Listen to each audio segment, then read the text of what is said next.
Bonsoir mesdames et messieurs, bienvenue sur World News. Vous êtes de plus en plus nombreux à nous suivre. Si vous êtes nouveau, n'oubliez pas de vous abonner à ma chaîne, de liker et de donner votre avis en commentaire. Allez, on commence. Burkina Faso, après le coup d'État, la CEDEAO condamne. Comme il fallait s'y attendre, la CEDEAO a pondu après la sortie du nouvel homme fort du Burkina Faso, un communiqué. Dans celui-ci, l'organisation sous-régionale trouve inopportun ce nouveau coup de force au moment où des progrès ont été réalisés, grâce à la diplomatie, pour un retour à l'ordre constitutionnel. En outre, la CEDEAO condamne, avec la plus grande fermeté, la prise de pouvoir par la force. Au Burkina Faso, le coup d'État est finalement consommé et c'est un capitaine, Ibrahim Traoré, des forces spéciales du pays, qui a remplacé le colonel Paul-Henri Damiba à la tête du pays. Un groupe de soldats a fait une apparition à la télévision nationale du Burkina Faso le 30 septembre, pour confirmer le coup d'État qui a eu lieu dans le pays et annoncer le nom de celui qui peut être désormais appelé le nouvel homme fort du Faso. La junte annonce la dissolution du gouvernement de transition et de la constitution, ainsi que la fermeture des frontières du pays jusqu'à nouvel ordre. Burkina Faso, gros pied de nez à la CEDEAO.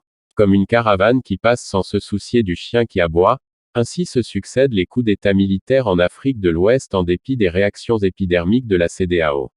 Le Burkina Faso vient une fois de plus de le démontrer par un second coup d'État militaire en moins d'une année.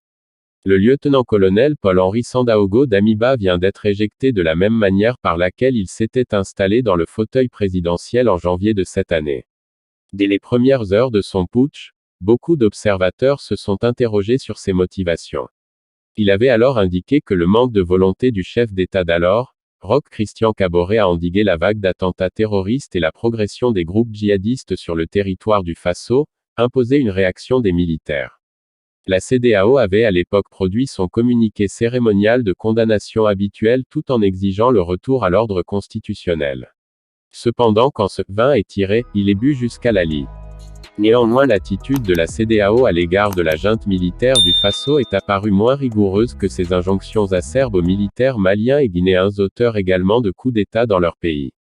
Dans le même sillage, le lieutenant-colonel Paul-Henri Sandaogo Damiba n'a cessé de faire montre d'une certaine lassitude dans son objectif principal, celui de sécuriser le Burkina Faso.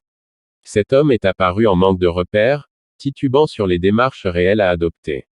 En somme, le lieutenant-colonel est apparu aussi inefficace que son prédécesseur démocratiquement élu au suffrage universel. Pourtant, la CEDEAO se satisfaisait du canevas proposé par la junte du Faso pour un retour à l'ordre constitutionnel. Des trois régimes militaires récents d'Afrique de l'Ouest, celui du Faso était le moins inquiété et enquiquiné par l'institution communautaire. Mais au regard des événements qui se sont déroulés hier à Ouagadougou avec un nouveau coup d'État renversant Paul-Henri Sandaogo Damiba, il faut croire que ni les militaires ni le peuple burkinabé, qui d'ailleurs avait manifesté la veille pour la démission du lieutenant-colonel, ne sont pas en phase avec les chefs d'État de la CEDEAO. Il semble que certaines populations au sein de la CEDEAO sont décidées à prendre leur destin en main sans se soucier du folklore diplomatique orchestré par cette institution. Bart K.